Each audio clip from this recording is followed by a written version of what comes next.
জয় হরিচাঁদ, জয় গুরুচাঁদ, শ্রদ্ধেয় ভক্তবৃন্দ। আমি তাপস বিশ্বাস আজ আপনাদের সাথে উপস্থিত আছি। আজ রাম মন্দিরের শ্রী রামচন্দ্রে প্রাণ প্রতিষ্ঠা করলেন আমাদের প্রধানমন্ত্রী নরেন্দ্র মোদীজি।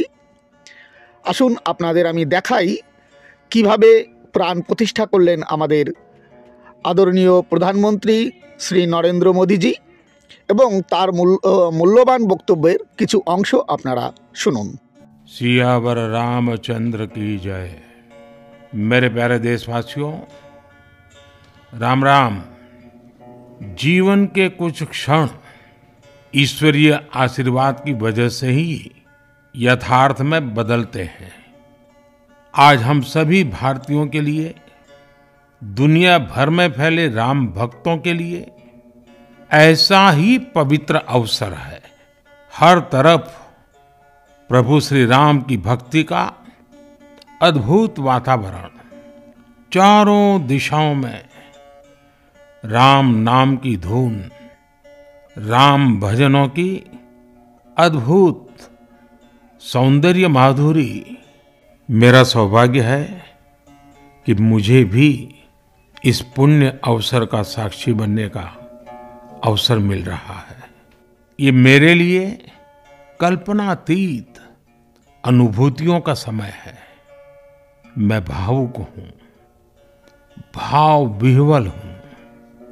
मैं पहली बार जीवन में इस तरह के मनोभाव से गुजर रहा हूँ। मैं एक अलग ही भाव भक्ति की अनुभूति कर रहा हूँ। मेरे अंतर मन की ये भाव यात्रा मेरे लिए अभिव्यक्ति का नहीं, अनुभूति का अवसर है। चाहते हुए भी मैं इसकी गहनता, व्यापकता और तीव्रता को शब्दों में बांध नहीं पा रहा हूं। आप भी भली भांति मेरी स्थिति समझ सकते हैं। जिस स्वप्न को अनेकों पीढ़ियों ने वर्षों तक एक संकल्प की तरह अपने हृदय में जिया, मुझे उसकी सिद्धि के समय उपस्थित होने का सौभाग्य मिला है। प्रभु ने मुझे सभी भारतवासियों का प्रतिनिधित्व करने का निमित्त बनाया है। निमित्त मात्रम भव सव्यसाचिन। ये एक बहुत बड़ी जिम्मेदारी है।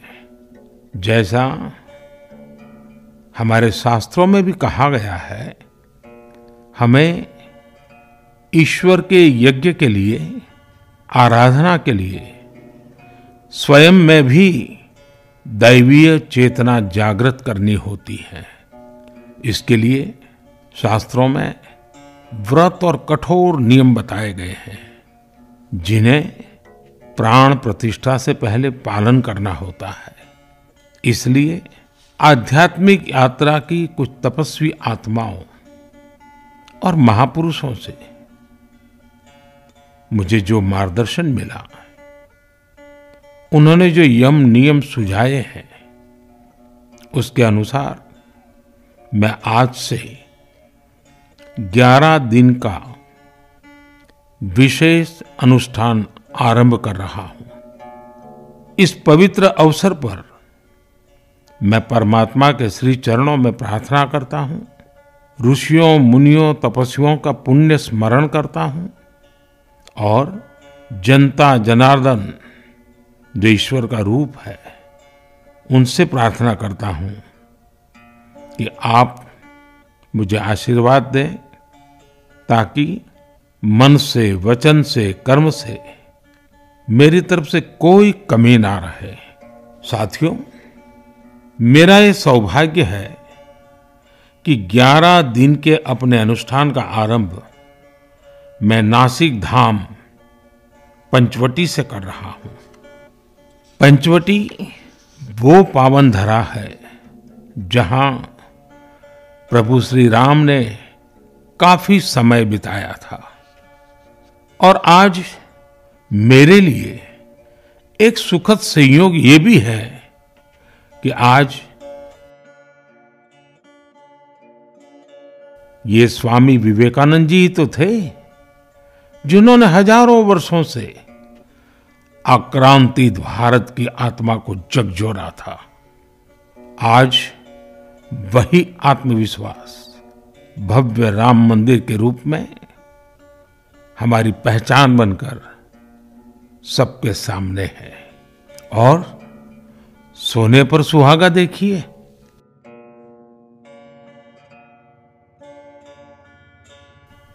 माता जीजाबाई जिन्होंने छत्रपति शिवाजी महाराज के रूप में एक महामानव को जन्म दिया था।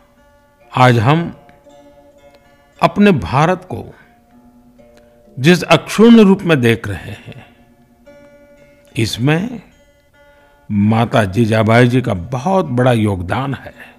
और साथियों, जब मैं माता जीजाबाई का पुण्य स्मरण कर रहा हूं तो सहज रूप से मुझे अपनी मां की याद आना बहुत स्वाभाविक है। मेरी मां जीवन के अंत तक माला जपते हुए सीताराम का ही नाम भजा करती थी। साथियों, प्राण प्रतिष्ठा की मंगल घड़ी, चराचर सृष्टि का वो चैतन्य पल, आध्यात्मिक अनुभूति का वो अवसर, गर्भगृह में उस पल क्या कुछ नहीं होगा। साथियों, शरीर के रूप में तो मैं उस पवित्र पल का साक्षी बनूंगा ही, लेकिन मेरे मन में, मेरे हृदय के हर स्पंदन में 140 करोड़ भारतीय मेरे साथ होंगे। आप मेरे साथ होंगे, हर राम भक्त मेरे साथ होगा, और वो चैतन्य पल हम सबकी साझी अनुभूति होगी। मैं अपने साथ राम मंदिर के लिए अपने जीवन को समर्पित करने वाले अनगिनत व्यक्तित्वों की प्रेरणा लेकर जाऊंगा। त्याग तपस्या की वो मूर्तियां, 500 साल का धैर्य, दीर्घ धैर्य का वो काल, अनगिनत त्याग और तपस्या की घटनाएं, दानियों की, बलिदानियों की गाथाएं, कितने ही लोग हैं जिनके नाम तक कोई नहीं जानता, लेकिन जिनके जीवन का एकमात्र ध्येय रहा है भव्य राम मंदिर का निर्माण। ऐसे असंख्य लोगों की स्मृतियां मेरे साथ होगी। जब 140 करोड़ देशवासी उस पल में मन से मेरे साथ जुड़ जाएंगे, और जब मैं आपकी ऊर्जा को साथ लेकर गर्भगृह में प्रवेश करूंगा, तो मुझे भी एहसास होगा कि मैं अकेला नहीं, आप सब भी मेरे साथ हैं। साथियों, ये 11 दिन व्यक्तिगत रूप से मेरे यम नियम तो है ही, लेकिन मेरे भाव विश्व में आप सब समाहित है। मेरी प्रार्थना है कि आप भी मन से मेरे साथ जुड़े रहें। रामलला के चरणों में मैं आपके भावों को भी उसी भाव से अर्पित करूंगा जो भाव मेरे भीतर उमड़ रहे हैं। साथियों, हम सब इस सत्य को जानते हैं कि ईश्वर निराकार है, लेकिन ईश्वर साकार रूप में भी